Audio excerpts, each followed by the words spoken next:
নমস্কার বন্ধুরা, দিতির রান্নাঘর উইথ ব্লগ চ্যানেলে আপনাদের প্রত্যেককে স্বাগত। দেখুন, আজকে নিয়ে চলে এসেছি একদম আমাদের ছোটোবেলার সেই মায়ের হাতের স্কুলের টিফিনের চাউ।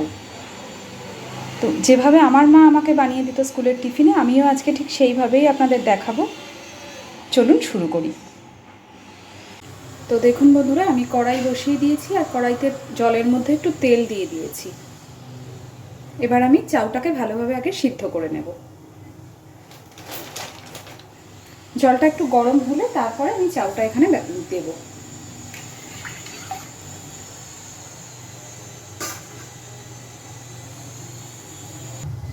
জলটা বেশ ভালোভাবে গরম হয়ে গেছে।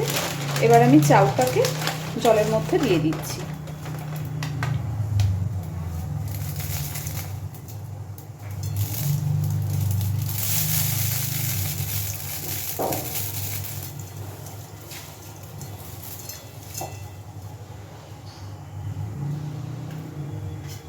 চাউটা ভালোভাবে সিদ্ধ করে নেব।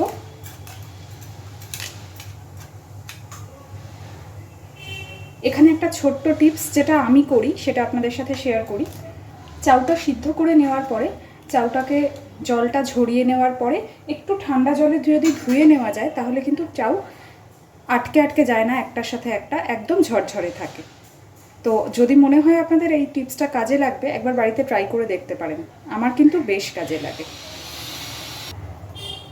টিফিনের এই চাউয়ের রেসিপিটা কিন্তু সত্যিই যতটা ইজি আর খেতেও ততটাই টেস্টি। যতই আমরা রেস্টুরেন্টের থেকে চাউ খাই বা যতই আমরা বেশি ভালোভাবে তৈরি করা কোনো চাউ খাই, মায়েদের হাতের টিফিনের এই চাউয়ের স্বাদ কিন্তু একদম আলাদা। দেখুন বন্ধুরা, চাউ কিন্তু একদম সিদ্ধ হয়ে গেছে। এইবার এটাকে আমি গ্যাসের ফ্লেমটা অফ করে চাউটাকে ধুয়ে দেব। আমি আবার কড়াই বসিয়ে দিয়েছি। কড়াই গরম হয়ে গেছে, দিয়ে দিচ্ছি সাদা তেল।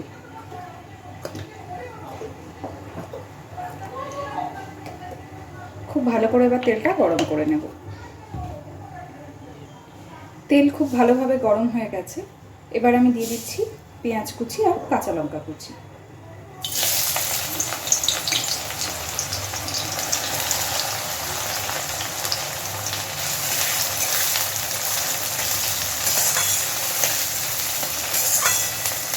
একই সাথে আমি আলুটাও দিয়ে দেব।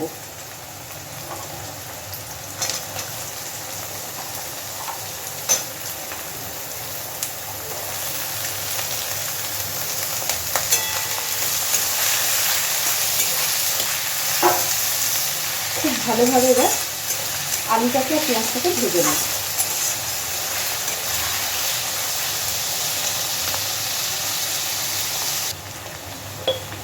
এই পর্যায়ে আমি দিয়ে দেব অল্প করে লবণ,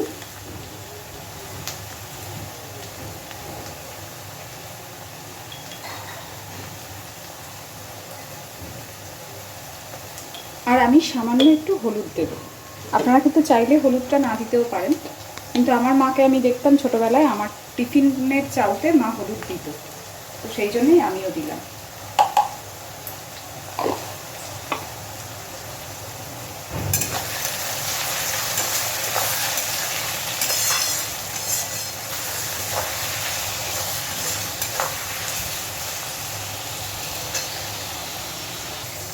দেখুন, আলু পেঁয়াজটা অনেকটাই ভাজা হয়ে গেছে, আলুটাও সিদ্ধ হয়ে গেছে।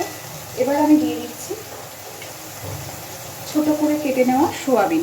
আমি সোয়াবিনগুলোকে গরম জলে ভিজিয়ে নেওয়ার পরে ছোট ছোট করে কেটে নিয়েছি।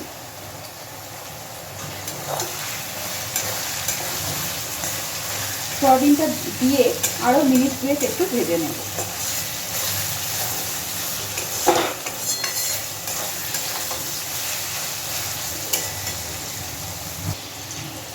এবার দুটো ডিম ভেঙে এর মধ্যে দিয়ে দিচ্ছি।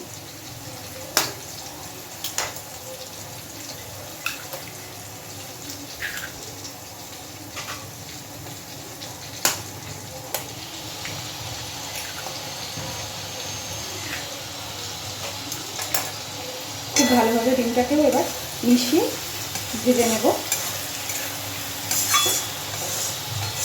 আপনারা কিন্তু চাইলে ডিমটা আলাদাভাবে ঝুড়ো করে ভেজে নিয়েও এর সাথে মিশিয়ে দিতে পারেন, কিন্তু আমি এইভাবেই করি।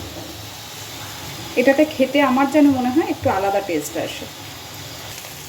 দেখুন ডিমটাও খুব ভালোভাবে ভাজা হয়ে গেছে আর সব কিছুর সাথে খুব সুন্দর মিশেও গেছে। এইবার আমি সিদ্ধ করে ধুয়ে রাখা চালটা দিয়ে দিচ্ছি।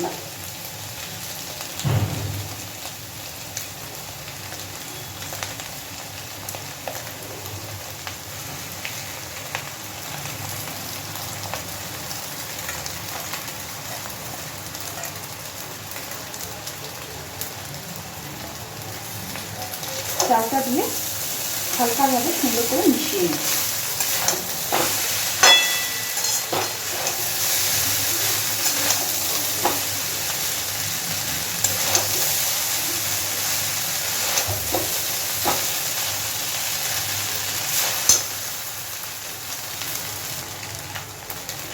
দেখুন বন্ধুরা, চালটাকে এবার 2-5 মিনিট সময় ধরে খুব ভালোভাবে এইভাবে মিশিয়ে নেব আর একটু ভেজে নেব।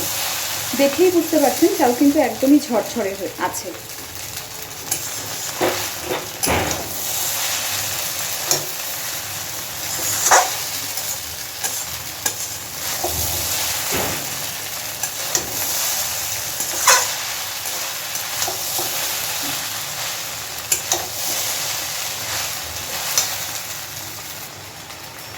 চালটা কিন্তু খুব সুন্দরভাবে মিশে গেছে, একটু ভাজা ভাজাও হয়ে গেছে। এবার আমি গ্যাসের ফ্লেমটাকে অফ করে দেব।